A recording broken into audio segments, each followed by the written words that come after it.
mas maganda, no? Suggestion lang namin sa Dodong, mas maganda kung maghalo ka ng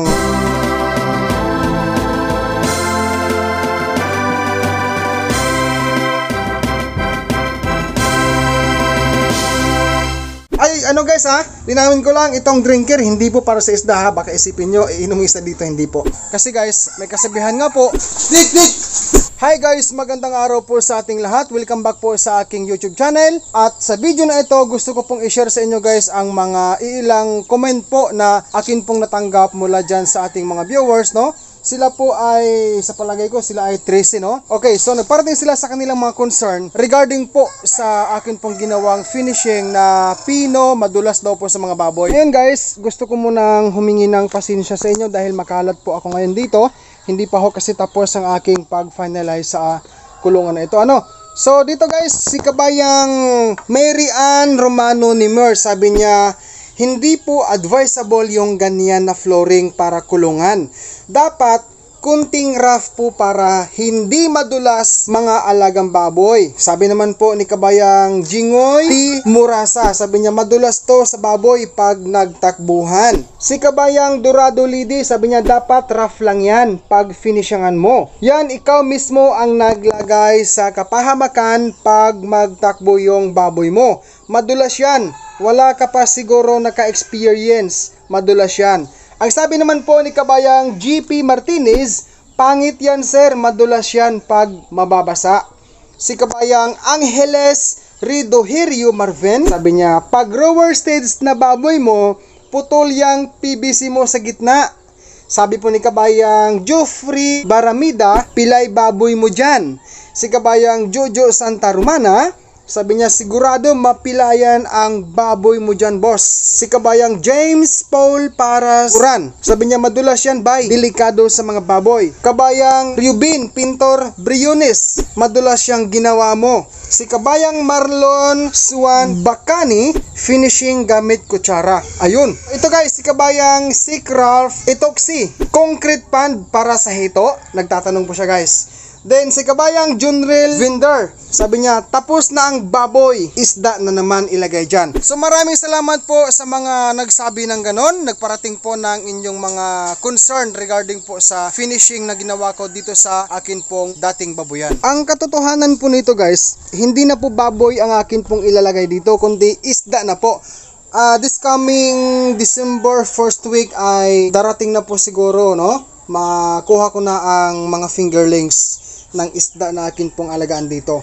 So, pasensya na po kayo kung hindi ko nabanggit doon sa isa kong video na in-upload ko sa aking Facebook page na ito po ay gagawin ko ng isdaan. Kasi guys, akin pong na-realize, no?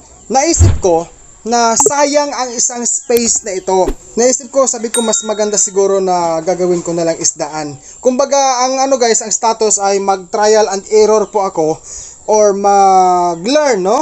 In short, mag-learn ako sa pagkakaroon or pag-alaga ng isda. Paano ba mag-alaga ng isda? No, hindi pa ito kumpleto dahil ako po ay talagang baguhan talaga. Kagaya po sa baboy noon, nung nagsimula po ako ay talagang wala po akong kaalam-alam guys, no? Hanggang ngayon po ay kunti pa lang po ang akin pong kaalaman sa pag-alaga ng baboy. So, ito guys, i-continue ko na lang ang munting update dito. Naglagay po ako pala guys ng kawayan. Ito guys, oh. Ayan, kawayan na buo, hinati ko sa dalawang hati.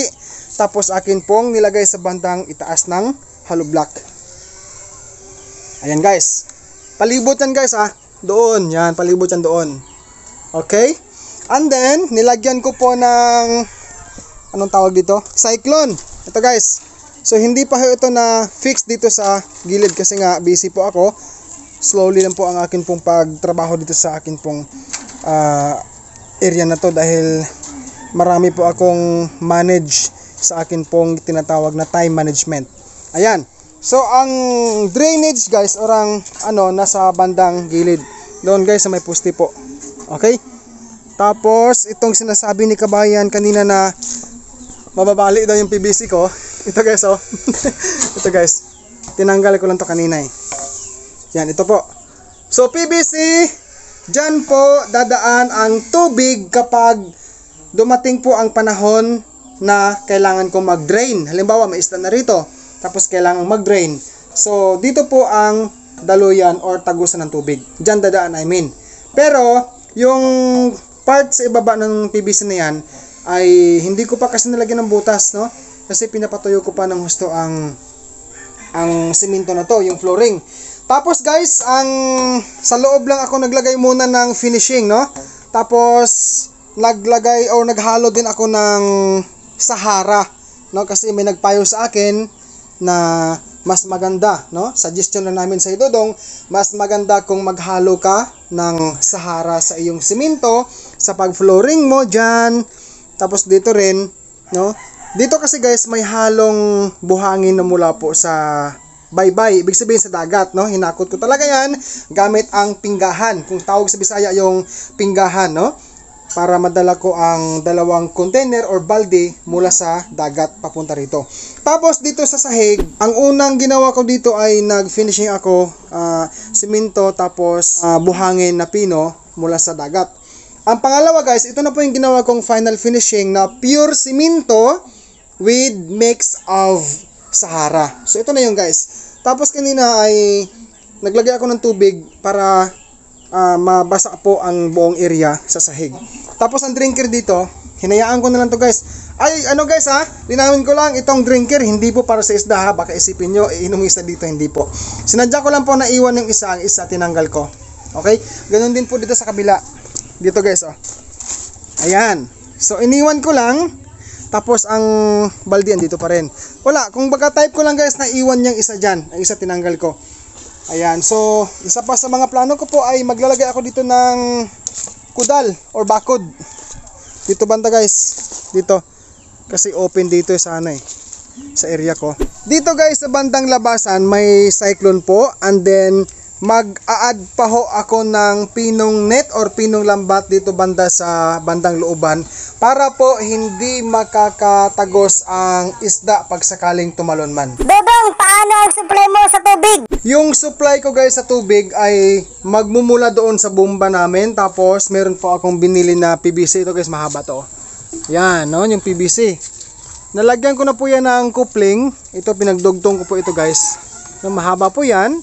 Tapos ito po ang gagamitin ko na connected po doon sa bomba. Tapos kung inyo po makikita yung kawayan na may butas po, dyan po tatagos ang tubig mula doon papunta dito. So bagsak dito ang tubig. Yung status pala guys sa paggawa ko ng sahig ay kahit hindi po ito pang professional na karpentero, ay medyo guys, medyo mataas dito banda sa left side.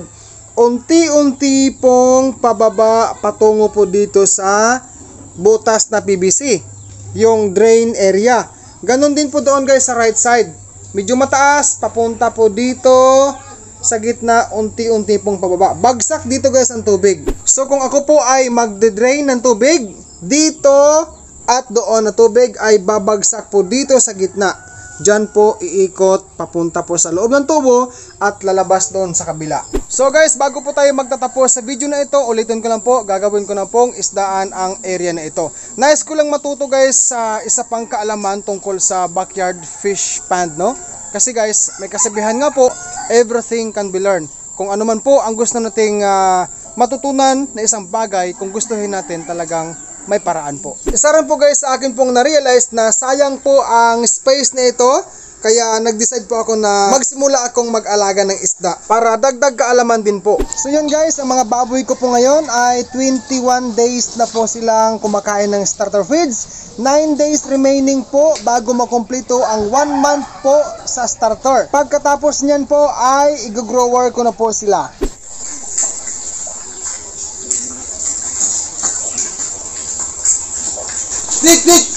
King's Vita Plus Animal Feed Supplement.